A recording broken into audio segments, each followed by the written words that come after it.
et coucou, j'espère que vous allez bien. Je vous souhaite la bienvenue dans ce nouveau vlog. On est le samedi 2 décembre et il est 18 h, donc il fait déjà nuit. C'est pour ça que j'ai mis plein de lumière, mais j'avoue que la luminosité est pas exceptionnelle. Mais bon, on fera avec, c'est pas très grave. Donc je vous prends aujourd'hui pour plusieurs choses. La première chose, je vais vous parler donc de ma dernière lecture du mois de novembre. Ensuite, je vais vous parler de mon bilan du mois de novembre et de ma première lecture de décembre. Alors, excusez-moi, donc c'est samedi, je suis en mode détente. J'ai pas, voilà, donc excusez un petit peu ma tête et tout ça, mais j'avais envie de vous prendre aujourd'hui parce que j'ai beaucoup de choses à vous dire. Et souvent, quand je vous prends entre midi et deux, c'est un petit peu rapide et j'aime pas forcément bâcler les choses. Alors, on va commencer donc par ma dernière lecture du mois de novembre qui est donc Plus jamais de Colleen Hoover. Alors je vous avais expliqué que pour moi c'était, donc je vous montre quand même l'objet livre, je crois que je vous l'ai montré déjà plusieurs fois, mais je m'en lasse pas, je trouve vraiment trop beau. Voilà, la première là, les fleurs comme ça, je trouve qu'il est vraiment chouette. Ils ont fait vraiment un beau travail avec cette version collector. Alors, je vous disais que c'était une relecture, et en fait, au plus j'avançais dans ma lecture, au plus je me demande si je l'ai vraiment lu, ce livre. Mais bon, je pense que oui, parce qu'il y avait certaines choses, voilà, je me rappelais quand même de l'histoire de base, un petit peu des personnages, mais vraiment, je pense que la première fois, j'étais vraiment complètement passée à côté de cette lecture, parce que j'ai pas du tout eu les mêmes sensations, enfin, je me rappelle pas d'avoir, enfin voilà, je me rappelle pas du tout, en fait, cette lecture. Je me rappelle quand est-ce que je l'ai lu, mais voilà, comme je vous disais, je n'ai pas gardé de souvenir, alors que pourtant, c'est une histoire qui est vraiment très puissante. C'est une histoire bouleversante où Colleen Hoover aborde encore une thématique, puisqu'on est encore de nouveau dans une romance psychologique. Et elle aborde vraiment une thématique très forte. Alors, je pense que je peux vous le dire, parce que de toute façon, à mon avis... non, c'est pas dit dans le résumé, mais... Bon, en fait, on va suivre Lily. Donc Lily, c'est une jeune femme qui vient d'ouvrir sa boutique de fleurs. Donc, enfin, elle va ouvrir sa boutique de fleurs. Elle a plutôt bien réussi dans sa vie. Elle arrive plus ou moins à faire tout ce qu'elle veut, même si elle a eu une enfance et une adolescence assez compliquée, puisque son père était violent avec sa mère. Et elle a assisté à de nombreuses scènes, absolument abominables entre sa mère et son père. Et en fait, on retrouve Lily quand elle est adulte et son père vient de mourir. Elle va à ce moment-là rencontrer Riley. Donc Riley est ou Ryle, je ne sais pas exactement comment le dire. Elle va rencontrer Ryle. Donc Ryle est neurochirurgien. Il est charmant, il est intelligent, il est beau, il a tout, quoi. Il a toutes les qualités. Et ils vont nouer un lien assez particulier où ils vont... en fait, Riley lui dit qu'il ne veut pas s'engager dans la vie avec une femme, qu'il a décidé que pour lui, voilà, il n'avait pas envie de s'engager, il ne se contente que de coups d'un soir, comme il dit. Et Lily n'est pas prête pour un coup d'un soir, donc du coup, ils arrêtent là, quoi.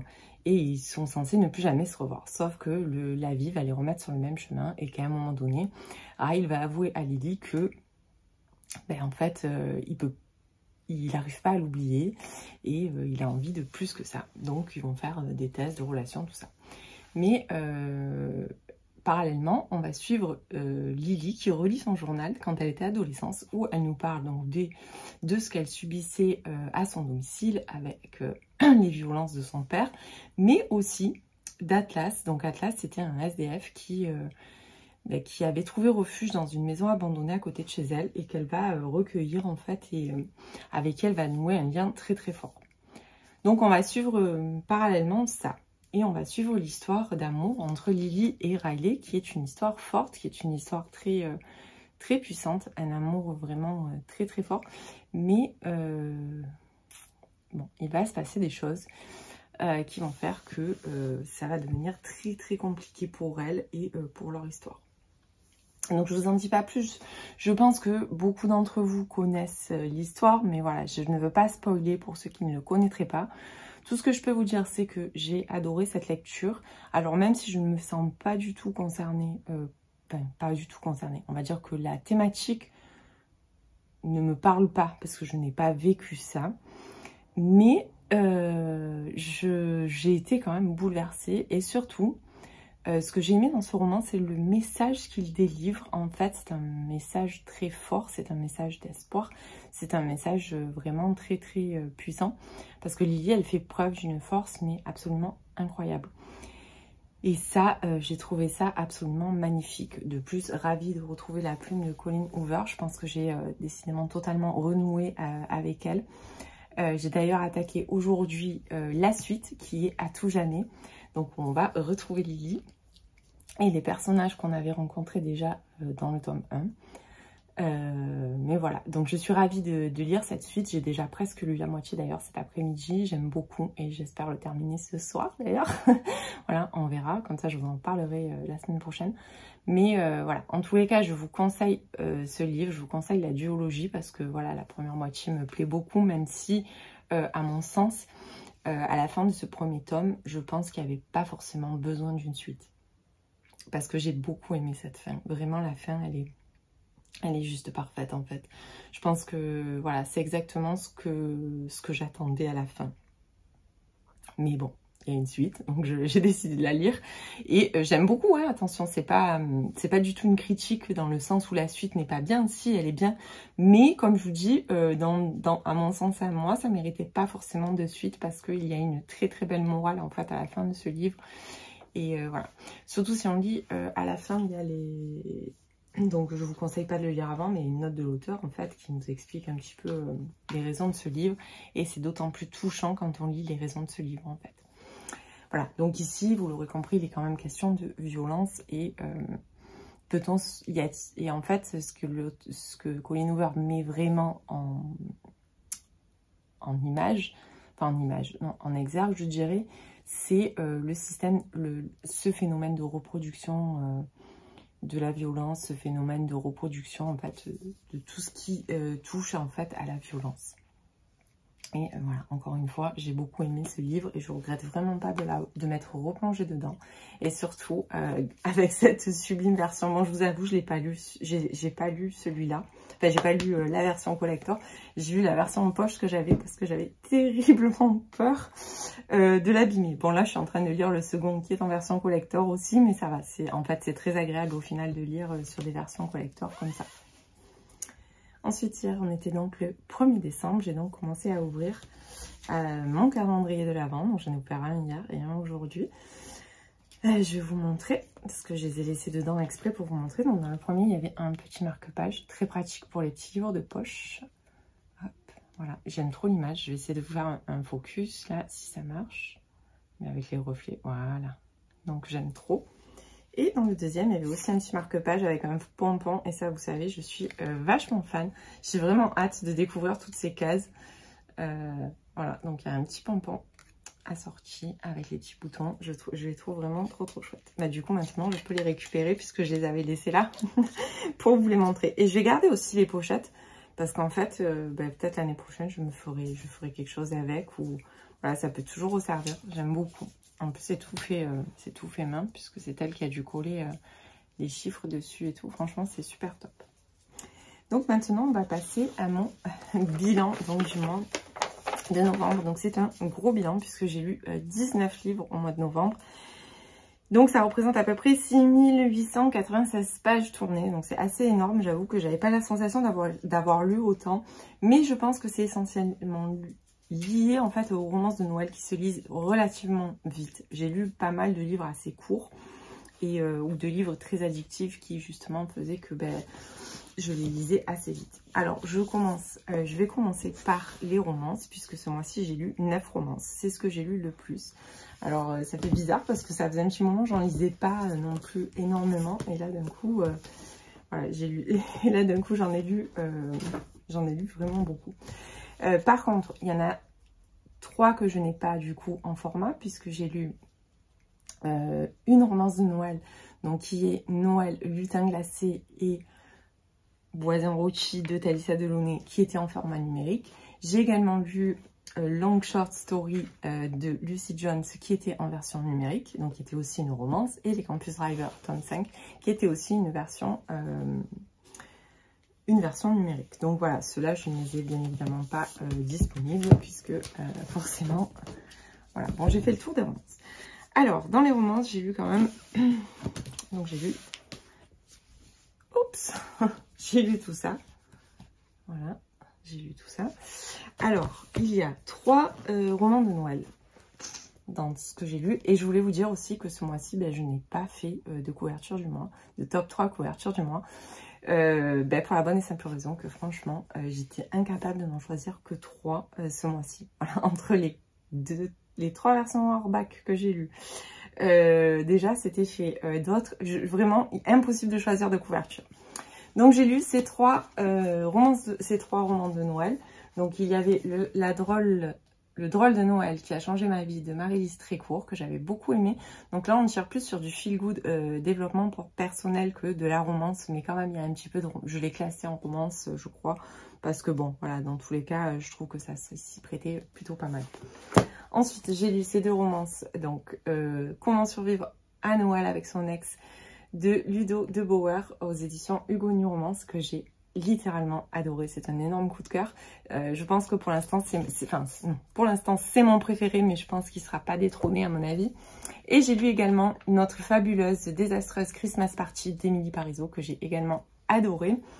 Et après, comme je vous avais dit, j'ai lu j'en ai lu une en numérique, et celle-là, ça a été un petit peu mon flop du mois. J'ai pas vraiment accroché. Ensuite, donc j'avais lu All You're Perfect de Colleen Hoover, que j'avais adoré. C'était également un coup de cœur. Ce mois-ci, j'ai eu vraiment des coups de cœur pour les romances, et ça fait du bien de renouer vraiment avec la romance. Alors, je ne vais pas repartir dans mon débat sur la romance. Je sais qu'ici, tout le monde ne sera pas intéressé par la romance, mais voilà, j'ai l'impression qu'en ce moment, ça revient un petit peu dans mes envies de lecture. Mais j'alterne toujours, c'est-à-dire qu'il y aura toujours de tout sur ce compte. Voilà, il y aura toujours des romans historiques, il y aura toujours des thrillers, il y aura toujours des polars. Et il y aura en plus de la romance. J'étais pas loin du coup de cœur avec Love Charlie de Delinda Dane, que j'avais absolument adoré également. Donc c'était une romance qui était... c'était un best friend for two lovers que j'avais beaucoup aimé. Qui m'avait un petit peu d'ailleurs réconcilié avec le slow burn, puisque normalement c'est pas trop ma tasse de thé. Et ensuite j'ai découvert 1000 baisers pour un garçon de Chili Cole aux éditions Hachette, qui a été un énorme coup de cœur. Et puis voilà, encore une fois, le livre est tellement magnifique. Donc voilà, donc ça c'était pour les romances, et bien évidemment il y a eu également Plus jamais de Colleen Hoover, qui était un incroyable coup de cœur, qui est aussi un coup de cœur à mon sens. Alors ensuite on va passer au Cozy Mystery. Donc j'ai lu 2 Cozy Mystery ce mois-ci, donc un qui a été un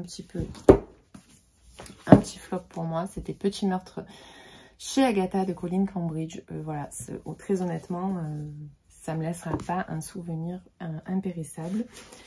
Ensuite, j'ai lu Retour à Sainte-Marie-Île de Karine Pitoki, qui est un Cozy Christmas Mystery chez Robert Laffont, La Bête Noire. Et ça, par contre, ça a été une super bonne lecture. Et là aussi, pareil, la couverture, elle est juste absolument géniale.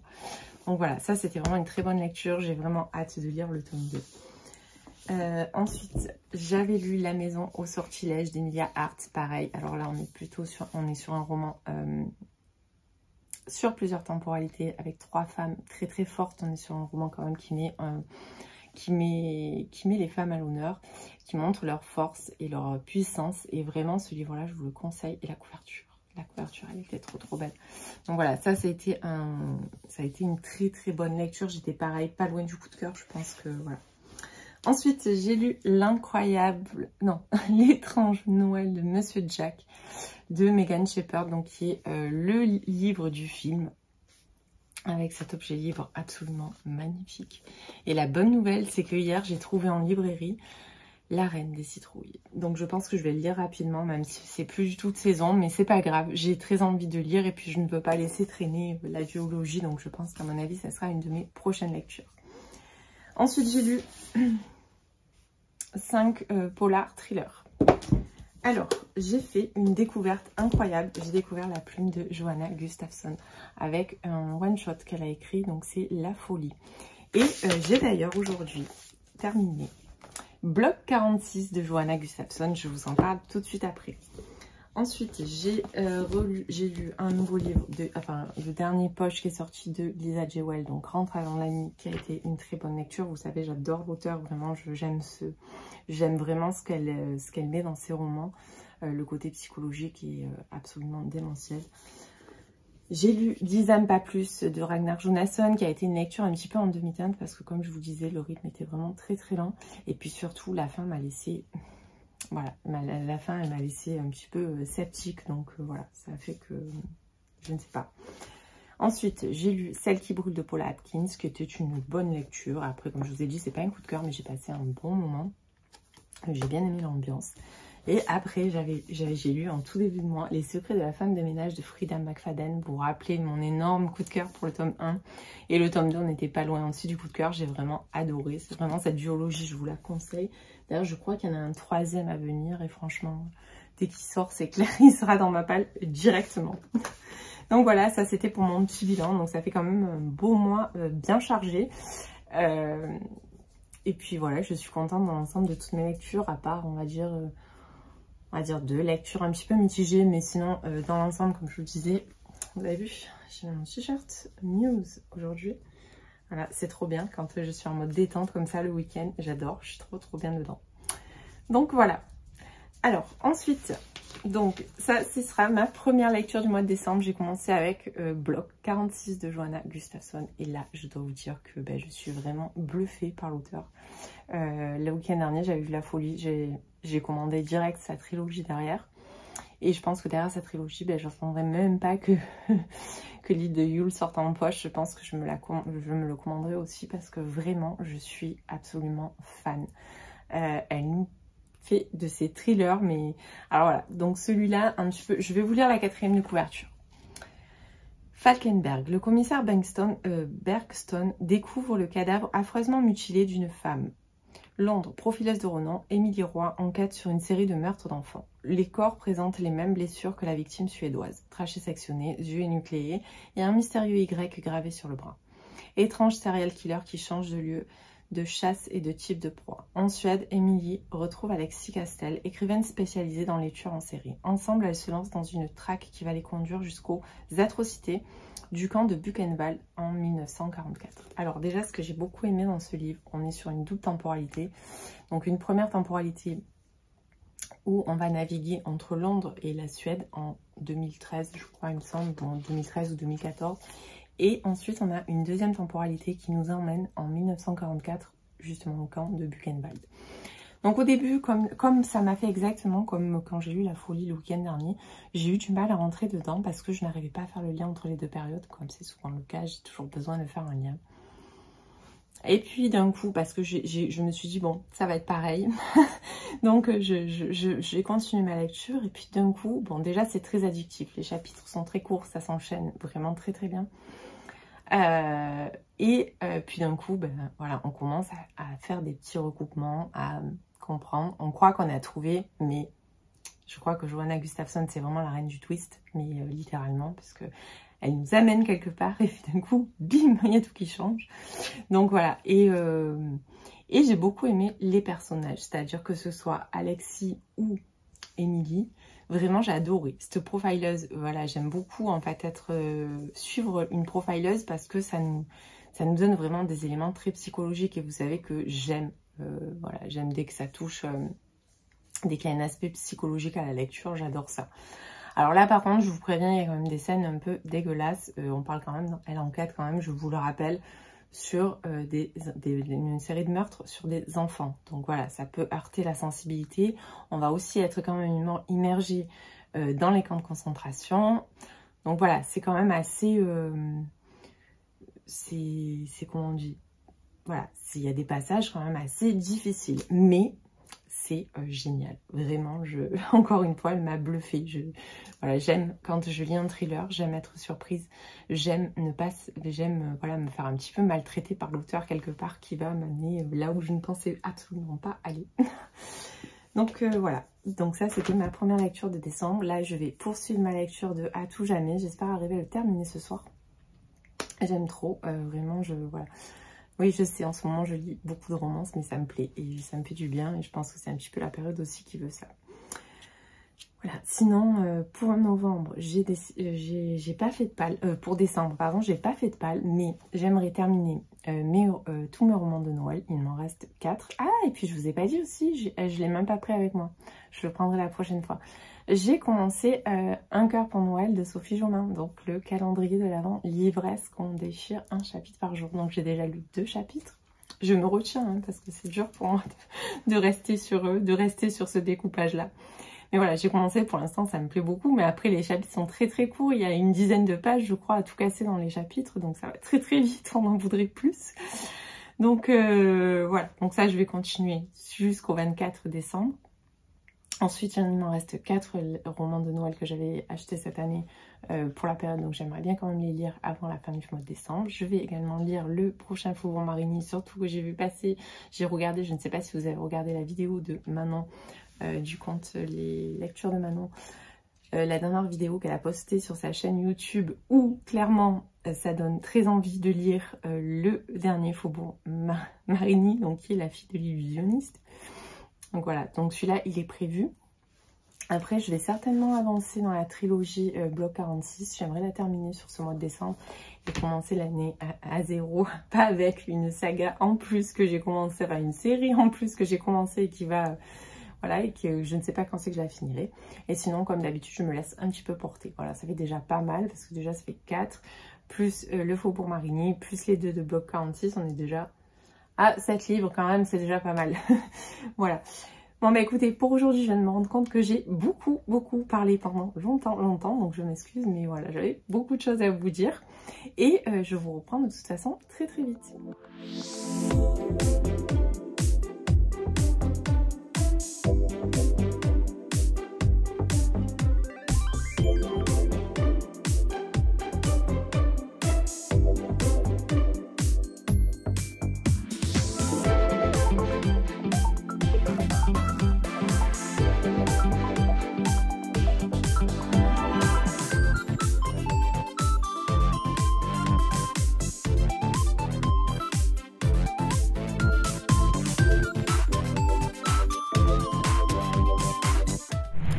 Et coucou, je vous reprends, on est le lundi 4 décembre. Alors même si je n'ai pas eu le courage de vous faire des vlogmas parce que j'avais peur de ne pas avoir assez de contenu, surtout autour de Noël, pour vous faire ça. Mais j'avoue qu'il y a quand même certaines petites choses que j'ai envie de partager avec vous. Donc ça sera en quelque sorte des vlogs avec un petit peu de vlogmas dedans, on va dire ça comme ça. Donc là j'ai décidé, on est le 4 décembre et bien évidemment la tradition veut que moi je plante du blé. Enfin pas que moi, je pense beaucoup de gens plantent le blé et les lentilles ce jour-là, puisque c'est le jour de la Sainte Barbe. Donc je voulais partager ce petit moment avec vous, c'est pour ça que je vous prends dans ma cuisine. Donc voilà, je vais enregistrer ce petit passage pour vous montrer mes petites plantations de blé de cette année. Et je vous ai fait aussi une petite vidéo pour l'ouverture du calendrier livresque de Sophie Jomain, puisque je ne l'avais pas sur moi quand je vous ai pris samedi, donc je voulais vous montrer une petite ouverture et je viens de terminer mon chapitre et j'aime beaucoup, je suis juste très frustrée de ne pas pouvoir continuer au rythme où je le voudrais. Allez, c'est parti pour le...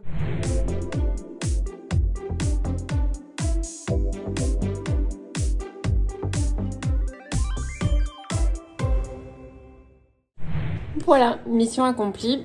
Donc maintenant, on se donne rendez-vous dans quelques jours pour voir comment ça pousse. Bon, normalement, j'arrive à le faire pousser assez bien, comme la plupart des gens, je pense. Donc voilà, je m'inquiète pas trop. Il devrait normalement pousser. Mais écoutez, sinon, il n'y aura pas d'update lecture aujourd'hui parce que je n'avais pas le temps. Mais demain, je ne travaille pas, je suis en congé. Donc je vais rester à la maison et j'aurai... du coup, j'aurai largement le temps de vous prendre pour vous parler de mes 2 dernières lectures, puisque j'ai terminé comme prévu À tout jamais de Colleen Hoover samedi soir. Et hier, j'ai lu Vive la reine des citrouilles, donc qui est donc la suite de L'étrange Noël de Monsieur Jack. Spoiler alerte, j'ai beaucoup aimé, j'ai trouvé que c'était vraiment très sympa cette suite. Voilà, j'avoue que j'ai passé un très bon moment avec. Et aujourd'hui, je dois commencer Un cottage pour deux de Josie Silver aux éditions Charleston. Et je commence cette lecture en lecture commune avec Aurélie Ducomte, mon jardin littéraire. Donc j'ai très hâte de terminer ma journée de travail et de pouvoir me plonger dedans. Sur ce, je vous dis à plus tard et je vous reprends demain. Et coucou, j'espère que vous allez bien. On est le mardi 5 décembre, donc je vous reprends pour faire des petits updates lecture. Et aussi, donc je vous montrerai ma lecture en cours. Et j'ai fait une petite réception. Alors je suis un peu dégoûtée parce que je l'ai déjà ouverte, hein, parce que l'enveloppe était trempée. Donc la couverture est légèrement gondolée. Voilà, merci le facteur. C'est l'auteur qui m'a contacté en direct pour le recevoir. Donc c'est Tom Clark, Sans retour. Donc c'est un thriller aux éditions Moonlight. Je vais vous lire tout de suite la 4e de couverture. Désolée pour les reflets, mais j'ai toujours un problème de luminosité. D'ailleurs, j'ai commencé à visionner la vidéo que j'ai fait samedi soir et vraiment la luminosité est affreuse. Je m'excuse auparavant, mais voilà, c'était vraiment très moche. Lors d'un séjour à la montagne, John Gardner, dirigeant d'un groupe de société, et sa famille reçoivent amis et associés dans un lodge luxueux au cœur des Rocheuses. Au 2e jour, une tempête de neige se lève. Les routes sont bloquées, les réseaux hors service. Ils se retrouvent coupés du monde. Quand le blizzard cesse, 18 jours ont passé. Les occupants du lodge sont secourus et placés en observation. 5 d'entre eux sont portés disparus. Les survivants sont extrêmement amaigris, en état de choc. Ils ne parleront pas. Ils garderont leurs secrets, les plus atroces secrets. Voilà, donc bon, c'est un beau pavé, hein, parce qu'il fait quand même 620 pages. Donc c'est un beau petit pavé. Donc je vais le lire, je pense, rapidement, avant la fin du mois, très certainement, puisque j'ai promis un retour assez rapide. J'aime pas trop faire attendre, donc voilà. Alors ensuite, côté lecture, ah mince, il me manque une lecture qui est là-haut. Je vais la récupérer tout de suite. Je me suis cogné la tête au passage. Tout va bien. Alors, samedi soir, j'ai terminé À tout jamais de Colleen Hoover dans sa sublime version, qui est trop belle. Vraiment, ces hardbacks, je les adore. Les versions collector sont juste magnifiques à l'intérieur, partout. Donc celui-là, j'ai juste une traite samedi. Je l'ai attaqué samedi après-midi. Je l'ai terminé samedi soir. Je ne pouvais pas le lâcher, je voulais absolument connaître la fin. Donc on est sur un tome 2. Par contre, si vous n'avez pas lu Jamais plus, je vous conseille peut-être de passer ce passage, parce que forcément je risque de spoiler un petit peu le tome 1. Forcément. Donc on est aux éditions Hugo New Romance. Et dans ce 2e tome de Colleen Hoover, nous allons retrouver Lily et Atlas. Donc ici, Atlas a un rôle principal d'ailleurs. Nous alternons, pour mon plus grand bonheur, entre un chapitre sur Lily et un chapitre sur Atlas. Vous savez que j'aime beaucoup avoir un petit peu les deux versions, parce que c'est toujours bien d'être dans la peau des deux personnages au cours de la lecture. Donc on va les retrouver exactement où le tome 1 s'arrête. Donc donc Atlas et Lily se connaissent depuis l'adolescence. Ils ont traversé des moments difficiles durant leur enfance, durant leur adolescence, et ils se sont retrouvés un petit peu par hasard. Et c'est un peu ce que j'aime en fait, toute cette notion autour du hasard, c'est-à-dire que Lily, malgré l'échec de son mariage, n'a pas quitté son mari pour partir avec Atlas, pas du tout. C'est vraiment, on va dire, c'est le cours de la vie qui fait qu'à un moment donné, ils se sont recroisés et que, voilà. Donc là, on va bien évidemment partir sur leur histoire, on va un petit peu retracer quand même aussi tout ce qui s'est passé avant, même si dans le tome 1, on en savait déjà pas mal. Là, on va aussi avoir un petit peu, pour le coup, la vie d'Atlas qui est plutôt pas mal. On n'est pas du tout sur le même registre que le tome 1, bien évidemment, puisque là on va être sur quelque chose de plus doux. On va être sur une romance seconde chance, avec beaucoup de sentiments, beaucoup de douceur, beaucoup de découvertes. Vraiment, j'ai eu un gros coup de cœur pour le personnage d'Atlas. Vraiment, j'adore ce personnage. Il est tellement... il est parfait. Voilà, on va dire ça, il est parfait, il est extrêmement gentil, extrêmement compréhensif, extrêmement patient. Voilà, malgré tout ce qu'il a traversé. Vraiment, j'ai adoré ce personnage. Et j'ai vraiment beaucoup aimé leur histoire.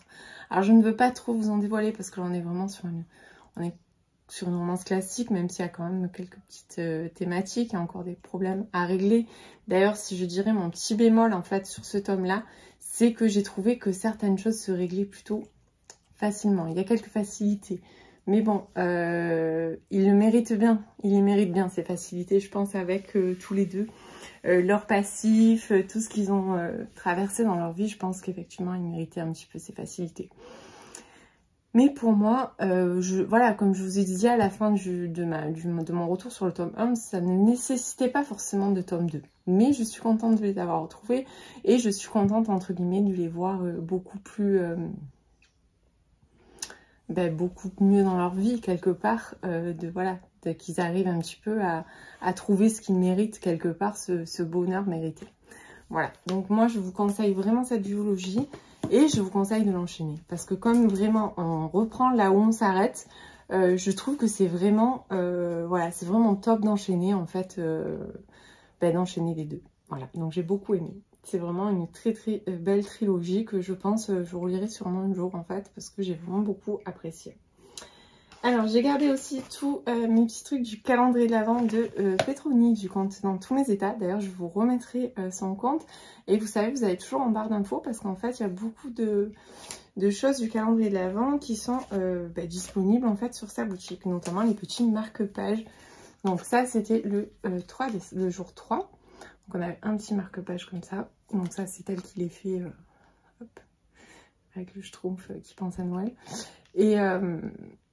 tout ça pour... Et du coup, j'ai testé le format. Et franchement, il est top. J'aime beaucoup ce format. Je trouve ça vraiment très très pratique. Et ça, c'était hier. La petite tasse de café. Voilà. Bon, j'aime beaucoup. Vraiment, je suis trop contente. Je vais avoir plein de nouveaux marque-pages.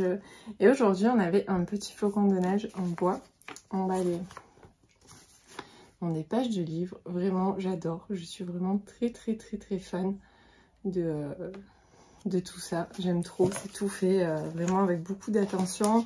Et voilà, j'adore. Vraiment, je suis vraiment très très fan. J'ai hâte de continuer à découvrir. Je suis contente. Il me reste encore plein de cases à ouvrir. Donc voilà.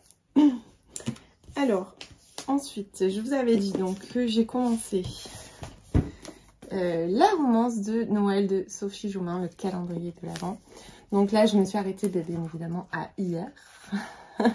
J'ai pas lu encore la partie du jour. Je vais la lire tranquillement cet après-midi puisque comme je vous avais dit, je ne travaille pas aujourd'hui. Ça va être une journée un petit peu cocooning. Donc j'ai fait ce matin tout ce que j'avais à faire. Là, je vais faire mon petit repas de midi et ensuite direction avec une bonne tisane, un bon plaid, mon canapé, voilà, mes chiens et ça va être parfait. Donc cet après-midi, je vais ouvrir la partie. Donc en fait, je voulais juste dire comme ça, donc je me suis embêtée les 2 premiers jours à le découper. Je trouvais vraiment pas ça pratique avec une lame, avec un couteau, j'ai tout essayé. Et puis au final, ah mais vous n'allez pas voir là, mais je vous ai mis la vidéo de toute façon. En fait au final ça se détache très très bien, tout délicatement avec les doigts, c'est parfait. Donc sinon, pour en revenir à cette romance de Noël, je m'appelle Avril et j'ai 18 ans. Je suis née avec un cœur défaillant qui aurait pu me tuer. J'ai été transplantée il y a bientôt 2 ans. Depuis, tout a changé. Cette année, je reviens dans les Alpes pour fêter Noël avec mon père. Dans ce corps que j'ai besoin de réveiller. Dans ce corps que j'ai peur d'abîmer. Je suis morte de trouille, mais je veux croire au miracle. Et j'ai peut-être raison, car à peine arrivée, je revois Augustin et tout est chamboulé. Je suis sûre que ma vie ne fait que commencer. Donc pour l'instant, j'aime beaucoup. Alors c'est très frustrant, je trouve quand même, parce que chapitre c'est super court, hein, il n'y a que 10 pages, mais voilà. Mais j'aime beaucoup, je pense que ça va être très très bien. Alors je sais pas si je tiendrai en mode un chapitre par jour jusqu'à la fin du mois, mais je vais essayer. Puisqu'en plus je le lis en LC avec Petroni, du coup Dans Tous Mes États, donc voilà, j'essaye de tenir. Sinon dimanche, j'ai lu Vive la Reine des Citrouilles de chez Ernst Shaw. Donc aux éditions Hachette Heroes, qui est la suite de L'étrange Noël de Monsieur Jack. Et regardez-moi ce livre magnifique. J'adore, vraiment, ils sont trop trop beaux. Ils sont magnifiques. Vraiment, ils ont fait un travail de fou. C'est juste fantastique. Alors, j'avais très envie de découvrir, bien évidemment, la suite, puisque j'ai lu le week-end dernier L'étrange Noël de Monsieur Jack, et j'ai réussi enfin à trouver celui-ci, donc j'avais vraiment hâte. Je ne voulais pas du tout le laisser traîner dans ma palle, même si effectivement, c'est pas forcément trop de saison, c'est plutôt des lectures d'Halloween, mais ce n'est pas grave. Donc, j'ai passé un super moment, j'ai adoré retrouver l'univers. Ce tome-là est consacré à Sally, vous l'aurez compris.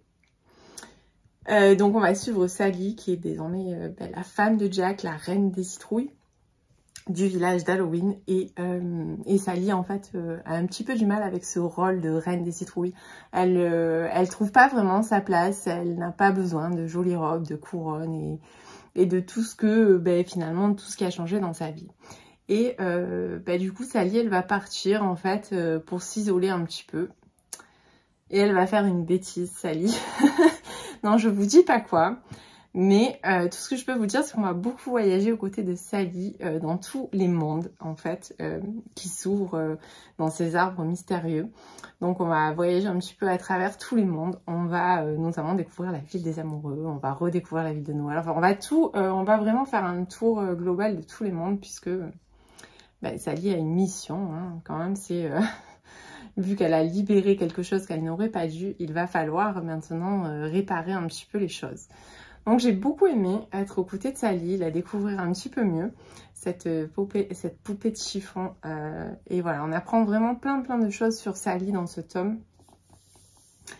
Jack est au final peu présent, mais voilà, ça m'a pas dérangé. On n'est pas non plus énormément dans la ville d'Halloween, mais ça m'a pas dérangé non plus. J'ai vraiment aimé l'univers. J'ai vraiment adoré l'univers. Je n'ai eu aucune difficulté. Là encore, la plume est très visuelle, même si c'est pas du tout la même hauteur. Mais voilà, on arrive très bien à tout imaginer. Ça m'a d'ailleurs donné envie de relire sûrement un peu plus de fantasy fantastique, parce que voilà, j'ai vraiment passé un bon moment. Après, j'en lirai pas tout le temps, c'est pas voilà, c'est pas mes lectures de prédilection, mais j'aime bien de temps en temps, et là ça m'a fait du bien. Et je trouve que voilà, le week-end en mode cocooning, c'était des bonnes lectures. Alors ensuite, hier soir, j'ai commencé un cottage pour deux de Josie Silver en lecture commune avec Aurélie du compte Mon Jardin Littéraire. Entre parenthèses, n'hésitez pas à aller faire un petit tour sur son compte. Voilà, les photos sont absolument magnifiques et les retours sont toujours très bien travaillés. Alors ici, je vais vous lire la 4e de couverture. Fêter seule son 30e anniversaire n'est pas vraiment ce qu'avait en tête Cléo Wilder, chroniqueuse spécialisée dans les rencontres amoureuses. Face à l'insistance de sa chef, elle accepte néanmoins de partir sur une petite île au large des côtes de l'Irlande, à 1000 lieues de sa trépidante vie londonienne, pour vivre une expérience étonnante, se marier avec elle-même. Au moins ce sera l'occasion de se réfugier bien au chaud dans un luxueux cottage et de s'accorder du temps pour elle. Mais à son arrivée sur l'île, Cléo découvre qu'un homme occupe déjà le cottage. Et le prochain ferry n'est que dans une semaine. Impossible pour Cléo de faire demi-tour. Elle va donc devoir cohabiter avec cet inconnu aussi exaspérant que séduisant. Dans l'esprit de The Holiday, un roman drôle et émouvant qui invite au rêve et à l'évasion. Une romance parfaite, l'histoire de self-empowerment que chaque femme mérite. Alors, j'en ai lu pas mal. J'ai commencé hier soir. Voilà. Je suis à la page 261, donc je l'ai bien dévoré. J'aime énormément, vraiment, voilà. J'avais adoré Un jour en décembre de Josie Silver, et là, pareil, il y a une plume assez... la plume est très fluide, c'est très addictif. Ici, on alterne donc entre des chapitres de Cléo et des chapitres de Mac, qui est donc le mystérieux inconnu qui occupe le cottage en même temps qu'elle. L'histoire est assez drôle parce qu'au début c'est assez cocasse quand même, puisque le lodge est très petit. Donc voilà, le lodge en fait c'est un petit studio. Donc forcément ils vont vraiment être obligés de cohabiter. Et on apprend en fait à les découvrir, on comprend leurs failles, ils apprennent à se connaître. C'est une belle... on commence, voilà, au départ ils sont vraiment en mode conflit, et puis petit à petit se noue une véritable amitié entre les deux. Et surtout ce que j'aime énormément, c'est l'ambiance qui règne sur l'île. qui est vraiment un petit peu quelque part isolé du monde, où il n'y a pas énormément d'habitants. Mais il y a une certaine, il y a une promiscuité bien évidemment, parce que tout le monde est au courant de ce que fait tout le monde. Mais ce que j'aime, c'est vraiment l'accueil, c'est hyper chaleureux. Franchement, ça donne envie d'y aller, voilà. Les paysages ont l'air somptueux. De toute façon, l'Irlande m'attire de plus en plus. Et voilà. Donc pour l'instant, je vous en dis pas plus. Je vais aller au bout pour vous donner mon avis final, sûrement demain, parce que vu que je travaille pas cet après-midi, et il est fort probable que je le termine. Ben sinon, pour aujourd'hui, ça sera tout. Je pense que j'ai assez parlé encore une fois. Ben voilà, ben écoutez, je vous dis à plus tard et je vous retrouve sûrement demain. Et coucou, je vous reprends, on est mercredi 6 décembre, donc je vous reprends parce que ben déjà je dois clôturer ce vlog et surtout vous parler de ma dernière lecture qui est un cottage pour deux de Josie Silver que j'ai terminé hier soir. Alors, j'ai beaucoup aimé, c'est pas un coup de cœur, mais c'est le genre de lecture que j'aime bien. Donc on va bien sûr retrouver Cléo, donc qui se voit entre guillemets envoyée par sa chef pour fêter son 30e anniversaire sur une petite île islandaise et pour se marier avec elle-même. Donc c'est déjà, l'idée est assez originale. Donc il faut savoir que Cléo est chroniqueuse, en fait chroniqueuse pour les rencontres amoureuses et des trucs comme ça.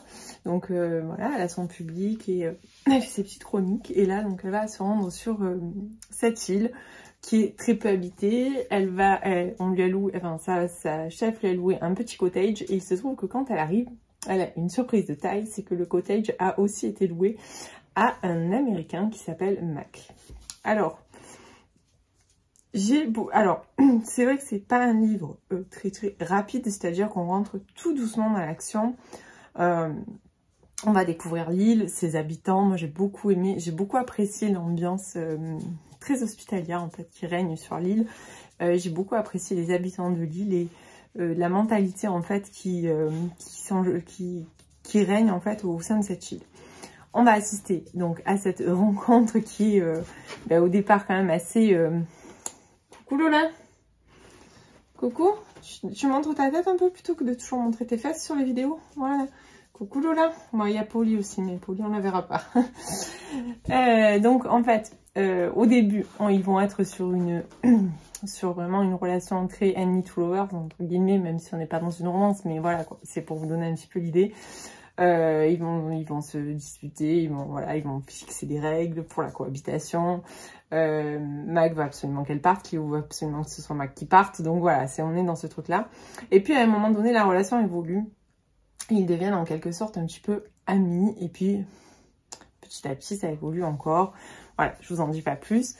Moi j'ai bien aimé découvrir leur passé à tous les deux. J'ai bien aimé en fait l'histoire parce que j'ai trouvé que c'était très romantique. Il faut savoir que Mac est photographe, donc déjà rien que le fait qu'il parle de toutes les photos qu'il fait, de tout ce travail qu'il est venu faire sur l'île et tout, j'ai beaucoup aimé. Ensuite, pour moi voilà, c'est une histoire d'amitié, c'est une histoire d'amour, c'est une histoire de quête de soi essentiellement, puisque Cléo, pardon, je sais pas pourquoi j'appelle Chloé depuis tout à l'heure, puisque Cléo à la base est ici un petit peu pour se retrouver, puisqu'elle s'est un petit peu perdue dans les affres de la vie londonienne et dans sa vie en règle générale. Et voilà, donc elle est venue ici pour se retrouver, d'où le mariage avec elle-même, apprendre à s'aimer, enfin voilà, toutes des choses comme ça, des notions que j'ai beaucoup aimées. J'ai adoré la fin, j'ai adoré voilà, la fin que réserve l'auteur à l'histoire. Et comme je dis, j'ai passé un bon moment, c'est très cosy, on se sent bien en fait sur cette île, on a littéralement envie d'y aller. Et ça, pour moi, voilà. Donc par contre, je tiens à dire, ce n'est pas une romance de Noël. Contrairement à ce que peut nous laisser penser la couverture, on n'est pas du tout sur une romance de Noël. Alors moi, personnellement, ça m'a pas dérangé, je m'en doutais que c'était pas une romance de Noël. Au vu du résumé, ça me parlait pas comme être une romance de Noël. Puis j'ai vu quelques retours aussi qui disaient que justement, beaucoup étaient déçus parce que c'était pas une romance de Noël. Donc on n'est pas sur une romance de Noël, c'est clair. Mais voilà, ça m'a conforté dans l'idée que j'aime vraiment beaucoup Josie Silver et que je continuerai à découvrir ses romans pour les prochaines parutions. Alors, petite pause calendrier de l'Avent, la petite case du jour, j'adore. Vraiment celui-là, je suis ultra fan, c'est trop mignon. Je vous le montre de près, hop. Voilà, je vous montre de près le petit, je sais pas ce que c'est un petit écureuil, un petit, je sais pas, mais j'aime trop, avec le petit pompon. Et l'arrière, avec les deux petits bonhommes de neige en forme de Père Noël. Non, j'aime beaucoup, je trouve vraiment très beau celui-là. Donc voilà, je peux enfin le récupérer, et le petit sachet toujours. Ensuite, dimanche, j'ai gagné un concours sur le compte Quand la mouette bouquine. J'ai gagné donc le Noël à la charmante librairie de Jenny Colgan. Donc vous savez, j'aime bien Jenny Colgan. Alors j'avais essayé de commencer le premier tome de la petite librairie. Je sais plus lequel c'est. Je sais plus exactement ce que c'est le titre, mais je pense que je vais le retrouver ici. C'est la charmante librairie. Je sais plus ce que c'est le titre. Ah oui, la charmante librairie des jours heureux. Ensuite, il y a la charmante librairie des flots tranquilles, la charmante librairie des amours lointaines et Noël à la charmante librairie. Donc voilà, du coup, cette série-là, je ne l'ai absolument pas lue. Alors, si certains ont lu la série et qui ont aussi lu Noël à la charmante librairie, dites-moi si il peut se lire indépendamment. Parce qu'au vu du résumé, j'ai la sensation que ça peut se lire indépendamment. Mais voilà, normalement, j'aime pas trop me lancer dans une série. Donc, s'il peut pas se lire indépendamment, ben, malheureusement, je le lirai pour Noël prochain. Parce que là, j'aurai pas le temps de lire les 3 autres. Même si j'en ai déjà 2 dans ma palle. Il m'en manque un troisième. Il me manque le 3e qu'il faudra que je prenne. Donc voilà, soit je m'étale la série sur l'année pour pouvoir lire celui-là. Soit s'il peut se lire indépendamment, ben, je le lirai volontiers maintenant. Voilà, bah écoutez, pour aujourd'hui, ça sera tout. Et puis de toute façon, comme je vous ai dit, oui, je perds la tête. Je clôture ce vlog puisqu'on est mercredi soir et que bien évidemment, il faut que je le monte pour pouvoir vous le mettre en ligne vendredi, comme d'habitude. Donc j'espère que vous avez passé un agréable moment. J'espère que vous avez fait quelques découvertes livresques qui vous ont plu. N'hésitez pas, comme d'habitude, à venir me parler si vous en avez lu certains, ou si certains vous tentent ou autre, ça me fait toujours plaisir. Je suis très en retard sur mes commentaires cette semaine, vraiment. Je suis même pas sûre d'avoir le temps d'aller tout gérer avant que cette vidéo sorte. Il va falloir que je me pose un petit moment pour le faire. Sinon, voilà. Sinon, ça sera tout. Et je vous dis, comme d'habitude, à la semaine prochaine.